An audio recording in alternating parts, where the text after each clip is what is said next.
Legends say that once humans were connected to the inhabitants of the Azure Waterworld. These beings offered guidance, foretold the future, and helped humanity in various ways. However, over time, humans began to distance themselves from the water dwellers, consumed by greed and war. Eventually, the world separated. The water people abandoned their final attempts to connect with humans, whose world had grown increasingly cruel. Now, the inhabitants of the Azure world have returned, sending their children to our world to aid those who have forgotten how to listen. Yet on Earth, enemies await them, seeking to end the lives of these young nymphs. Cleveland Heap works as a superintendent in a Philadelphia apartment complex, handling all household chores. On one particular day, he helps a family get rid of a large bug that frightens everyone, including the elderly father. Later, Cleveland meets a new tenant, Mr. Farber, and introduces him to a student named Young Soon, who lives in the same building. The girl mentions that someone is looking for the superintendent by the pool. Annoyed, Cleveland heads there, grumbling about how often the pool gets dirty. It feels as though someone is throwing foam parties at night. He admits to hearing splashes at night as if someone is swimming, but he has yet to catch the culprit. Meanwhile, Farber encounters another tenant, Reggie, who only works out one side of his body to stand out from other men. Cleveland rescues Farber from Reggie's chatter and continues their tour, introducing him to Mr. Ritz. Their next stop is at Miss Bell's apartment. Cleveland expresses hope that Farber will enjoy living there. Eventually, they reach Farber's new place. Farber mentions he's been hired as a reviewer and critic for a local newspaper and abruptly ends the conversation. That evening, Cleveland turns on the TV to relax after his day and falls asleep in front of it. In the middle of the night, he is awakened by the sound of water splashing in the pool. Grabbing a flashlight, he goes outside, determined to finally catch the intruder. However, everything seems calm. He walks around the pool and finds a necklace, likely dropped by a tenant. Placing it on a lounge chair, he continues his search. Suddenly, a girl surfaces from the water, grabs the necklace, and disappears below the surface. Cleveland shouts, demanding she come out, but the water is once again still. Approaching the edge of the pool, he slips and falls into the water. Cleveland wakes up in his apartment on his wet bed. A silent girl sits calmly on his couch, wearing one of his shirts. She explains she is from the Azure world and asks about his well-being. When Cleveland says he feels no unusual tingling inside, she sighs and sadly concludes he is not the one she's looking for. She introduces herself as Story. During their conversation, Cleveland realizes that he no longer stutters. He suggests she go home, but Story confesses that she's scared. Feeling sympathy for her, Cleveland holds her as she falls asleep. Hoping she'll leave on her own, he later carries her to a lounge chair outside.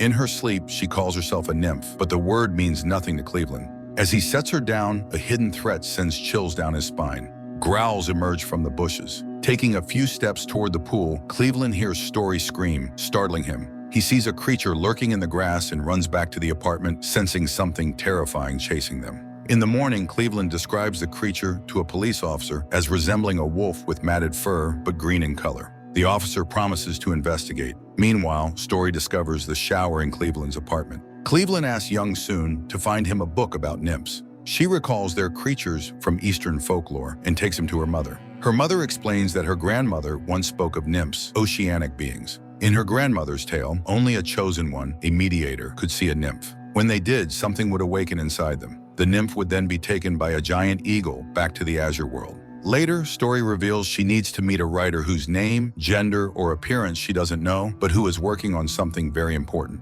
Cleveland begins visiting tenants connected to writing. First on his list is film critic Farber, who admits he hasn't written in a long time. His neighbor, Mrs. Bell, wrote a book about animals, but it was published over 20 years ago, and she hasn't written anything since. Next, Cleveland visits Mr. Dury and his son. While Mr. Dury loves crossword puzzles, he has never attempted to write a book. A lively group of musicians in another apartment hasn't written anything either. Unexpectedly, Young Soon calls Cleveland over, revealing that the nymph tale also includes villains called scrunts, creatures capable of killing nymphs on land. Their backs are covered in grass, making them appear as harmless mounds. Meanwhile, Story stumbles upon Cleveland's personal journal. He encounters tenant Vic Rand in the hallway, who admits to writing a book.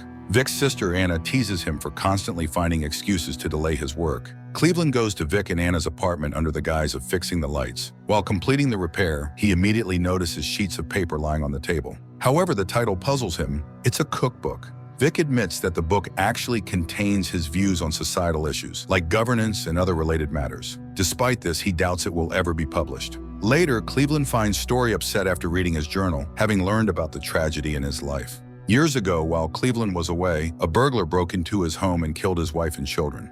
At the time, Cleveland worked as a doctor. To shift the focus, he announces that he has found her mediator and invites Vic over. Vic admits to feeling strange, exchanges a few words with the nymph, and then leaves. That night, Cleveland asks Story how she will return to her world, given that a Skrunt is watching her. She explains that there are laws. After meeting the mediator, she can safely leave, but the mediator must not witness her departure. Escorting her to the pool, Cleveland takes out the trash. Suddenly, he hears a commotion and sees her running through the stairwell. He finds Story terrified and injured, unable to explain what happened. As Cleveland demands answers, the doors burst open from a heavy blow. Yet the creature hesitates to enter and eventually retreats into the night. The pair go to Vic and Anna Rand's apartment, where Anna helps the shaken nymph rest and calls her brother. Cleveland questions Vic about his book, surprising him. Believing Story is safe for the time being, Cleveland hurries to Young Soon's place, but she isn't home. Through a phone call, he learns what happens to a nymph if she is injured. It turns out that a nymph can heal from a Skrunt's poison using special healing mud stored in their underwater dwelling. Cleveland also learns that a Skrunt might attack the eagle if no lawkeepers from the Azure world, called Tartatics, are present. Tartatics resemble monkeys and live in trees. However, according to legend, they were so brutal they killed their own parents. Cleveland heads to the pool in search of the healing mud.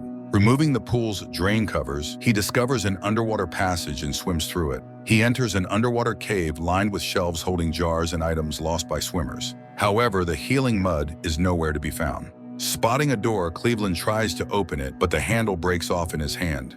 Using air trapped in an overturned jar, he takes a breath and uses a knife to pry the door open. Behind it, he finds the healing mud. After returning to the surface, Cleveland cleans himself up just as Young Soon knocks on his door. She reveals that to hear the full legend, he must convince her mother of his innocence and purity, like that of a child. Young Soon's mother tells a tale of a special nymph in every generation called Madame Nymph, considered the queen of her kind. A Skrunt will stop at nothing to kill her, even ignoring its fear of the Tartatics. Until a certain moment, even Madame Nymph herself does not know she is the chosen one.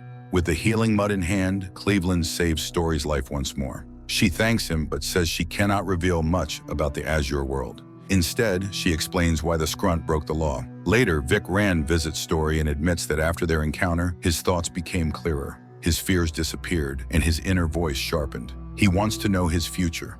Story shares a tale of a boy who will be born in the Midwest. In his house, he will find a copy of Vic's book. Inspired by its content, the boy will grow up to become a head of state and change the world for the better. The next day, Cleveland visits Young Soon's mother. He goes to great lengths to prove the purity of his soul, even curling into a fetal position. Laughing, she finally agrees to finish the story. Cleveland rushes to Vic's apartment to share the information. The legend says that a nymph can return to the Azure world with the help of individuals possessing specific abilities. They are given peculiar names: Interpreter, Protector, and Union. Story believes Cleveland is the Protector, but knows nothing about the others. There is also another figure called the Healer who can awaken life force in all living beings. The Healer is identified by their ability to attract butterflies. Cleveland visits Farber, who, relying on movie cliches, suggests that the Interpreter should be skilled at solving puzzles. Cleveland concludes this must be Mr. Dury. Visiting Dury's apartment, Cleveland witnesses Dury's son Joey critiquing the design on a cereal box. The Union members, Cleveland suspects, are the musicians who are always together, engaging in silly conversations. Finally, he identifies Mrs. Bell as the Healer. Cleveland gathers everyone to meet Story and explains the situation. While solving a crossword puzzle, Dury discovers the word gathering. He proposes hosting a party during the eagle's arrival to mask the nymphs sent in the crowd. However, the eagle cannot arrive in plain sight. Dury's next crossword solution is sonic. He theorizes that a concert might distract everyone, ensuring no one sees the eagle. This is where the musicians come into play. Cleveland decides to test himself as the Protector. Story advises him to bring a mirror, as the Skrunt's eyes can only be seen in its reflection. She directs him through the process via walkie-talkie. Cleveland steps onto the lawn at night, instructed to approach the creature with his back turned. Once close enough, he must recite an incantation. Following Story's directions, Cleveland carries out the ritual, but the Skrunt doesn't seem intimidated by the Protector as it should. Panicking, Cleveland runs. He is saved by the sudden appearance of Farber, who angrily complains about the late-night commotion. Cleveland realizes he isn't the Protector, but decides to stick to the plan regardless. The next morning, Cleveland posts an announcement for a poolside party. Later, while inviting Mr. Ritz, who is always glued to his television, he hears unexpected advice: not to shut himself off from his sorrows, as it won't help. Meanwhile, Vic finishes his book and asks Story to predict his future. The nymph hesitates but admits that his teachings will ultimately lead to his death. That evening, the tenants gather by the pool. Anna signals Cleveland with a mirror near the grass, but a bump causes her to drop it. A popped balloon and failed musical equipment create chaos. When Cleveland looks back, Story is gone. Panicked, he chases the scrunt into the bushes. Finding it dragging Story, he rescues the wounded nymph and brings her to Mrs. Bell. Unnoticed, the scrunt slips into the building. Mrs. Bell tries to heal Story but fails. Dury and the musicians find no clues, and Cleveland feels he's misjudged everything. The scrunt then attacks Farber, injuring him. Dury realizes the true interpreter is his son Joey, who deciphers cereal box designs. Joey identifies the Union as 7 sisters, a man with no secrets, and someone whose opinions are highly valued. Cleveland gathers the 7 sisters, a gossiping wife's husband, and Mr. Ritz. They perform the ritual, but nothing happens. Joey admits the healer isn't Mrs. Bell. The prophecy specifies he. Mrs. Bell recalls a butterfly entering the room with Cleveland. Desperate, Cleveland shares his grief over his lost family while holding Story.